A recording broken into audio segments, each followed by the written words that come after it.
everyone, and welcome today to Exclusive.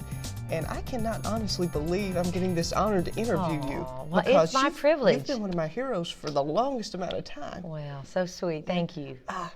Let's just get started with a few simple questions about your early life. Where were you born? I was born in Madison, Indiana. Okay. Yes, southern Indiana. Wow.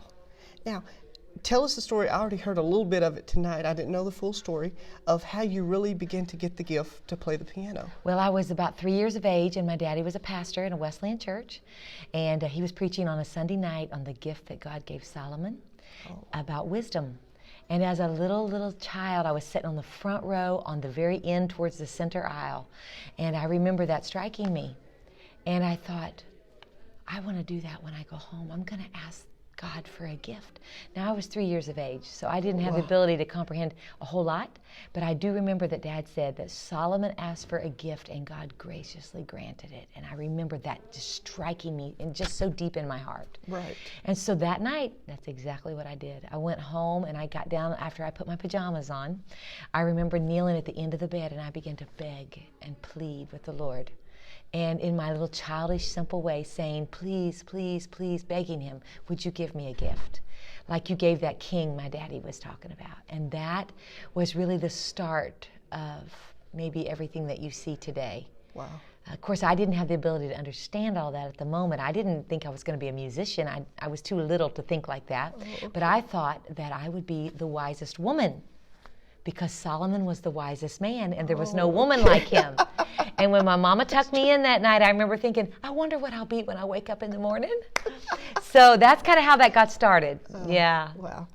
Now, in gospel music and even in other venues of music, what were some big influences on you at a younger age? You know, I didn't listen to a lot of Southern gospel, believe it or not. Now, my parents did hear from the Spears and all that, but they listened to the Spears, they listened to the Gaithers. So the Gaithers probably had a big impact on me, bigger impact than anyone. But as a pianist, as a little girl, I would listen to Dino. Oh, yes. I loved Dino. I loved his touch and the way he voiced things. But other than that, I didn't get the privilege to hear a lot of other piano players. I take that back. There was two other women that you would never know who they are, and both of their names were Jan. One was named Jan LaSalle, and one was named Jan Miller, and they both were beautiful piano players, and I would watch them as a tiny little girl. They would come to our church and sing with their husbands. And they were great piano players, and I would watch them. But other than that, I didn't do a lot of Southern gospel, watching or listening to that because I just wasn't real exposed to it. Right. Now, in 2013, I had no idea who the Collingsworth family even was.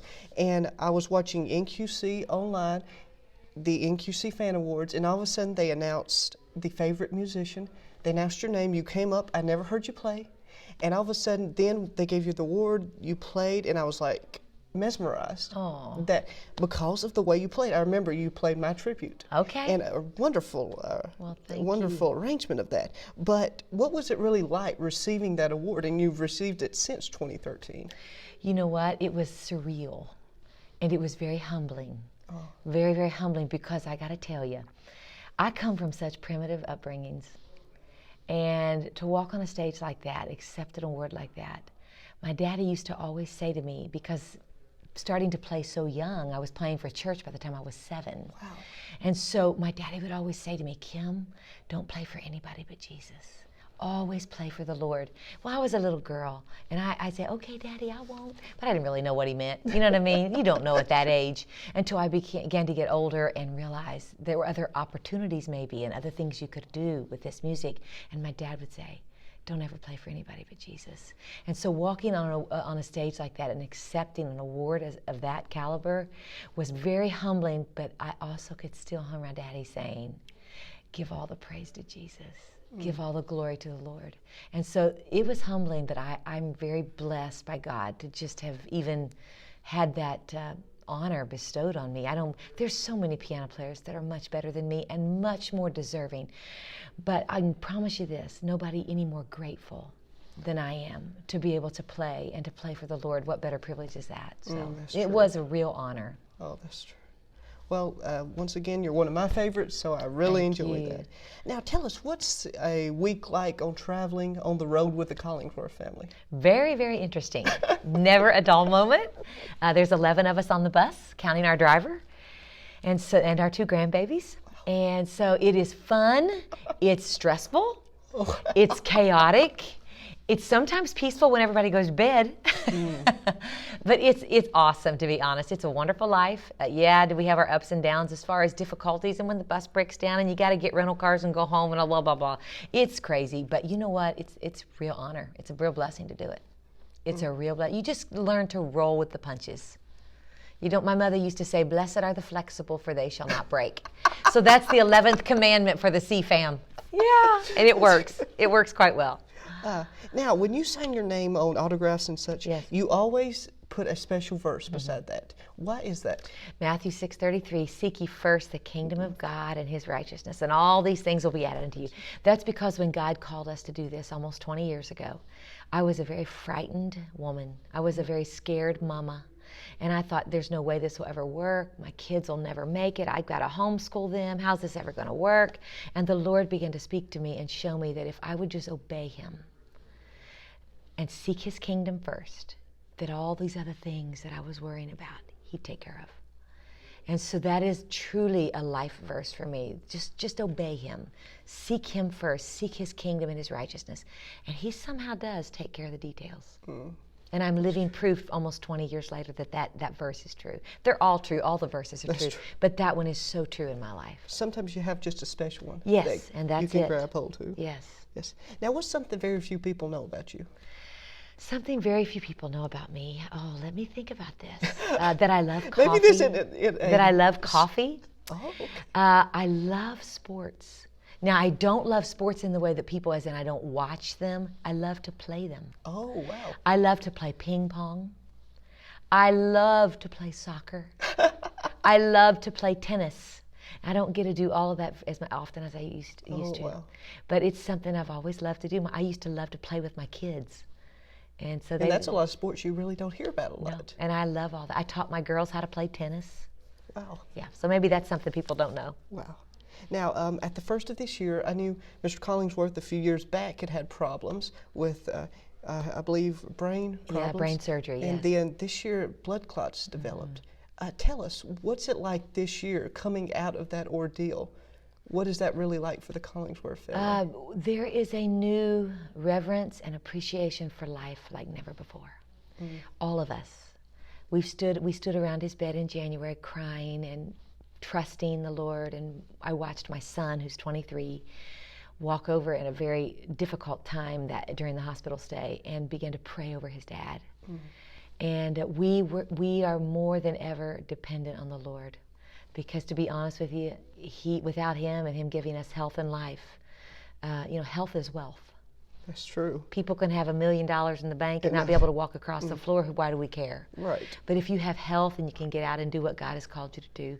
So where that leaves us right now is very grateful, very thankful that God has answered prayer and he's doing great, but also very appreciative of just life in general. It's a real, real gift. That's true. Sometimes it's one we don't cherish till Yes. an ordeal happens. Yes, yes. Now, what's the main message that the Collingsworth family really tries to present when they're able to stand on stage and sing? The real message is 2 things. One, to the Christian, be encouraged. God isn't finished. He's not finished answering prayer. He's not finished taking care of us. He's not checked out on the job. And so whatever you're facing, just be encouraged that God is with us and he will get us through the things that we go through. The second thing is to the sinner. That's true. If you're here tonight and you don't know Jesus, the message is you can meet him tonight because of what he did on the cross, and that Jesus died for everybody, and that includes every person, whether you've really, really done something bad or you've fallen so far away from God you don't even know how to find your way back. God is here, and God is able to still reach out and to touch your life, and because of what Jesus did on the cross, you can absolutely be assured that you can have a home in heaven. And so that's the message, one to the Christian and one to the sinner. So a twofold message. Yes. Wow. Now, what advice would you really give to younger people wanting to start out and say, gospel music or maybe even the ministry, what advice would you really give them? The advice I would give them is, one, pray like you never have before.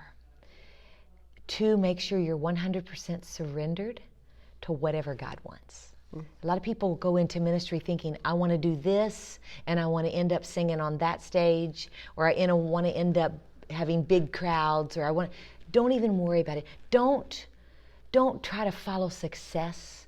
Follow truth. That's true. And be true to yourself, and success follows. Be true to Jesus. Be true to yourself. And don't follow success, follow God. And all of that seems to kind of just take care of itself. That's true. Seek ye first. Seek ye first. Exactly. There it goes. Wrap it up again by that. Yes. No wonder that verse is so important. Yes. And you know what? The reason I say that with such fervency is it's true. It's true. When we started out 20 years ago, I never thought we would be doing what we're doing today. Not that it's anything magnificent, but I want to tell you, when you walk out and there's packed out audiences and you're going, oh, dear Jesus, sometimes I say, what am I doing here? What am I doing? I'm just a country girl. I don't belong here. But you know what? In God's providence and in His timing, He's allowed us to do this. And I'm glad that I decided to seek Him, not seek fame, not seek success, but seek Him. And whatever follows is okay with me. Whether it's big crowds, little crowds, as long as I know that I'm pleasing the Lord, that's where I want to be. I remember way back you telling a story on one of y'all's videos about how one night y'all walked into a auditorium. It was like 4 people. And actually, there was 13. Oh, 13. There was 13 people. Yes. And you said sing the same, as if it was a room full. And you know what? That auditorium seated 700 and some. Oh. And there were 13 people, and my little daughter at the time, Courtney, started laughing. She was the cutest little chubby thing. She looked at me and she says, Mama, where's all the people? And she just started laughing. I said, honey, I don't know. So we went backstage, and I got down on their level, and I said, you see all those empty seats out there? I said, sing like Jesus is sitting in every seat. I said, if Jesus was sitting in every seat, how would you sing? And they went out and gave it everything they had to those 13 people. So that was kind of a neat thing. It was a neat memory. Now, one final question. I've asked this question, and some people says it really causes a kind of a touch with what you think, and I've heard that said before. And let's say the rapture of the church doesn't happen, and you or I or anyone could go at any time. And if you go by the grave, what would you really have wanted your life to have said to other people you've got to live before and maybe sing before? If I go by the way of the grave, I would like for people to say that I was faithful to God, faithful to my husband, and faithful to my family, my children. Because when you really think about it, in the end, it doesn't matter what you have. That's true. It doesn't matter what you own. You're not taking any of it with you. But if you can leave a spiritual legacy and a spiritual heritage to your children that leaves a light on for them in their dark times, that Mama was faithful, and Mom was faithful to God and fervently followed Jesus Christ, faithful to her husband and faithful to her family, I think I would have felt like, it's okay, I can go home now. Well, well, I just asked that just as a kind of wrapping up question. Yeah, you never know, do we? You never know. And you know what I always say to my kids and to my husband? I say, live like you're going to die today at any moment, but plan like you're not going to die for 50 years. That's true. And so it's a win-win. Yes. It's a win-win, you know? If you're ready to die at any moment and you're living right for Jesus and you're loving the Lord, well, that's a great way to go. It is. That's that's the best way to go. Yes. Only way to go. But plan like you're not going to die for 50, because you might not. That's true. That's true. Thank you so much for sitting down and doing this with us. Yeah. And very welcome. I've gotten to know you over the years, and thank you for your friendship and all of what I've got to see y'all do on stage, and you do such a great job every time I see y'all. Well, thank you, and what a privilege to do this with you. Thank you. Thank you. Tell us, how would people go about contacting the Collingsworth family? Well, if you want to contact the Collingsworth family, we are on Facebook and Instagram, and I think my husband's on Twitter, but I'm not. But the CollingsworthFamily.com. You can find us there, and the Collingsworth Family, of course, just like that, on Instagram as well. And I think that's a good way. Yes, sounds great. Everyone, when they're in your area, come and see the Collingsworth Family. Yes, we would love to have every one of you to come see us. We'll see you next month on Exclusive.